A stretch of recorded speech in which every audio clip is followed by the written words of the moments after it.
श्री हरि श्री हरि जय श्री राम। भगवान नाम के मूल्य पर एक दृष्टांत। चलिए बात करते हैं, चर्चा करते हैं। एक श्रद्धालु भक्त जो है प्रतिदिन गांव के बाहर एक महात्मा के पास जाया करता था। जब महात्मा की सेवा करते करते उसे बहुत दिन बीत गए, तब महात्मा ने उसे अधिकारी समझकर कहा कि वत्स, तेरी मति भगवान में है, तू श्रद्धालु है, गुरु सेवा परायण है, कुतार्किक है, आलसी नहीं है, शास्त्र वचनों में विश्वास है और किसी का बुरा नहीं चाहता, किसी से घृणा और द्वेष नहीं करता, सरल चित्त है, काम क्रोध लोभ से डरता है, संतों का उपासक है और जिज्ञासु भी है। इसीलिए तुझे एक गोपनीय मंत्र देता हूँ जिसका पता बहुत ही थोड़े लोगों को है। यह मंत्र परम गुप्त और अमूल्य है, किसी से कहना नहीं। यूँ कह करके महात्मा जी ने उसके कान में धीरे से कह दिया, राम। अब श्रद्धालु भक्त मंत्र राज राम का नाम जप करने लगा। एक दिन गंगा नहाकर लौट रहा था तो उसका ध्यान उन लोगों की तरफ गया तो हजारों की संख्या में उसी की तरह गंगा नहाकर जोर जोर से राम राम पुकारते चले जा रहे थे। सुनता तो रोज ही था, परंतु कभी इस ओर उसका ध्यान नहीं गया था। आज ध्यान जाते ही उसके मन में विचार आया कि महात्मा तो राम मंत्र को बड़ा ही गुप्त बतलाए, बड़ा जो है किसी से कहना नहीं है, और जानते सभी हैं, यहाँ पर देख रहे हैं और हजारों की संख्या में हैं लोग राम राम पुकार रहे हैं। अब उसके मन में कुछ संशय आ गया। अपने घर नहीं गया, वो घाट से सीधे गया अपने गुरु के पास।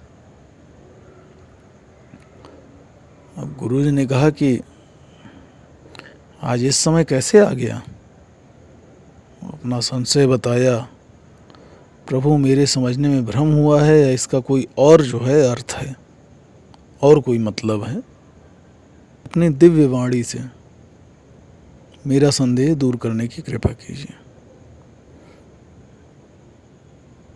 महात्मा ने उसकी मन की बात जान ली और कहा कि भाई, तेरे प्रश्न का उत्तर इसके बाद दिया जाएगा, पहले मेरा एक काम कर दे।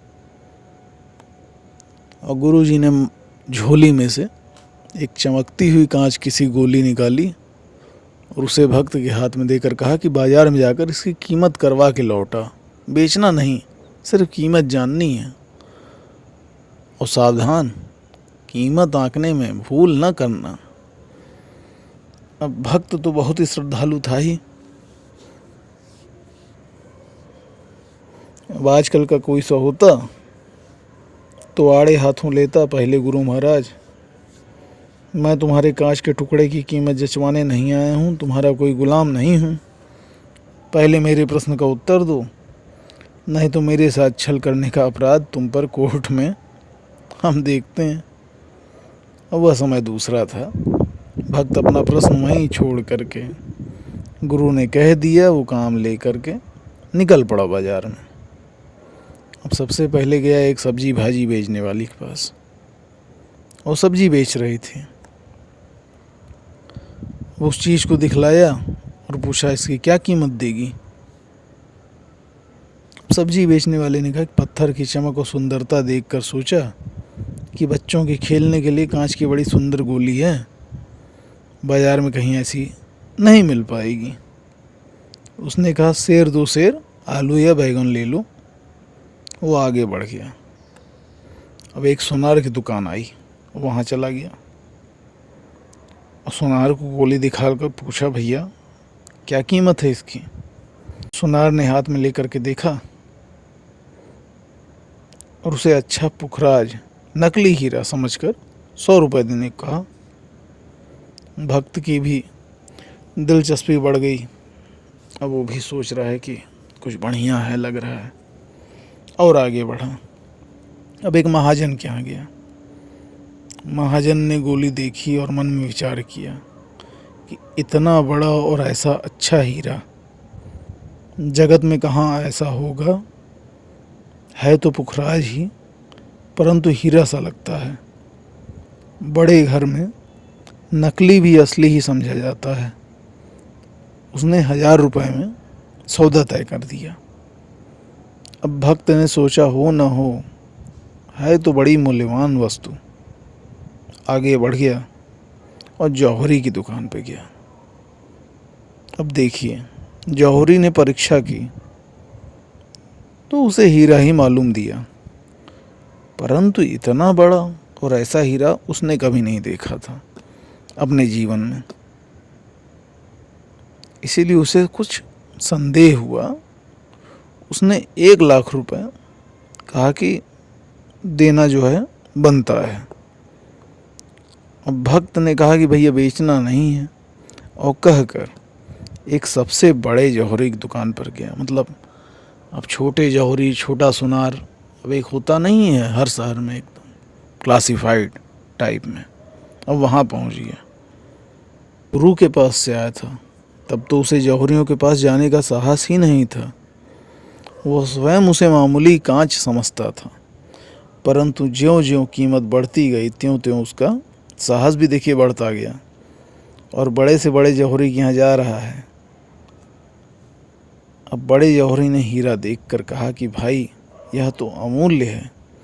इस देश की सारी जवाहरात इसके मूल्य में दे दी जाए तब भी इसका मूल्य पूरा नहीं होता।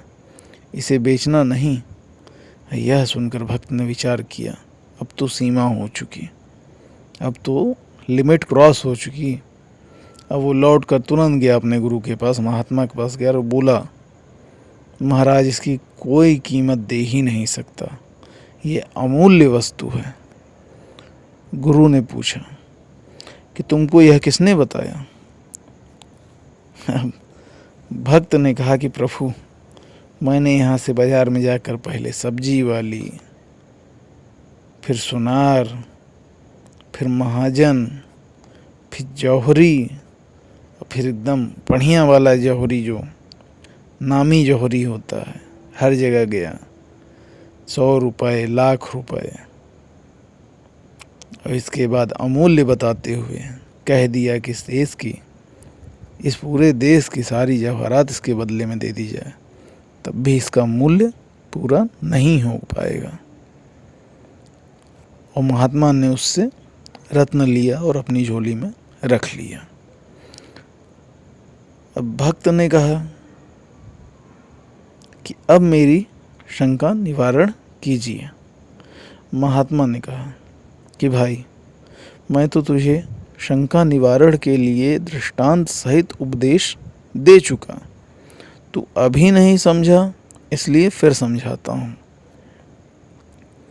अब इस रत्न की कीमत कराने में तेरी शंका दूर हो जानी चाहिए थी। रत्न अमूल्य था, परंतु उसकी असली पहचान केवल सबसे बड़े जौहरी को ही हुई, दूसरे नहीं पहचान सके। यदि मैंने तुझे बेचने के लिए आज्ञा दे दी होती तो 2 बैगन 4 आलू ऐसे लेकर के सब्जी वाली से चला आता और आगे नहीं बढ़ता। अमूल्य वस्तु कौड़ी के मूल्य चली जाती, कितना बड़ा नुकसान होता।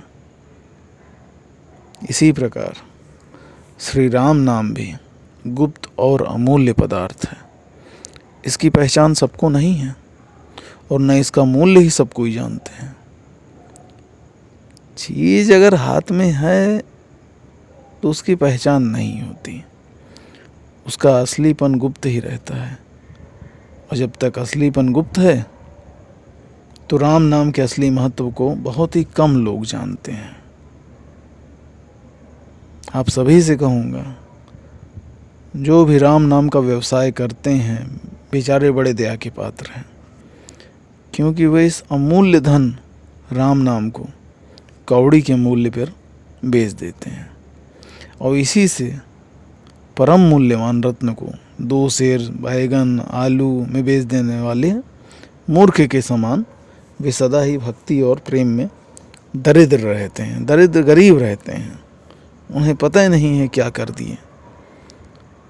और भक्ति और प्रेम के हुए बिना परमात्मा नहीं मिलते, और परमात्मा को प्राप्त किए बिना दुखों से कभी छुटकारा नहीं मिल सकता, इस जीवन से छुटकारा नहीं मिल सकता, इस माया से छुटकारा नहीं मिल सकता। दुखों की आत्यंतिक निवृत्ति परमात्मा को प्राप्त करने में ही है, और उस परमात्मा की प्राप्ति का परम साधन श्री भगवान नाम है। इसीलिए भगवान नाम का किसी भी दूसरे काम में प्रयोग नहीं करना चाहिए। भगवान नाम लेना चाहिए केवल भगवान के लिए, भगवान के लिए भी नहीं, उसके प्रेम के लिए, उनके प्रेम को प्राप्त करने के लिए, बल्कि इसलिए कि लिए बिना रहा ही नहीं जाता। कैसे ना लें भाई, भगवान का नाम है, कैसे ना लें, रह ही नहीं पा रहे हैं, एकदम लेना है। वो आ रहा है, जबान पे चल रहा है, सांसों में घूम रहा है, ये भगवान नाम है। मन की वृत्तियां ऐसी बन जाएं कि भजन हुए बिना एक क्षण भी चैन न पड़े। जैसे श्वास ना आए तो गला एकदम घुट जाता है, प्राण निकल जाते हैं, छटपटाने लगते हैं। इसी प्रकार भजन में जरा सी भी देर लगे, भूल होने से छड़बड़ के लिए भजन छूटने, प्राण छटपटाने चाहिए। इसीलिए भगवान नारद कहते हैं, अव्यावृत भजनात् तैल धारावत, निरंतर भजन करने से ही प्रेम की प्राप्ति होती है। और भजन में सबसे पहले नाम की आवश्यकता है। जिनका भजन करना होता है सर्वप्रथम उनका नाम जानना पड़ता है। इसीलिए नाम ही भजन का मूल है। राम नाम जपिए, राम नाम। जय श्री राम, जय श्री राम।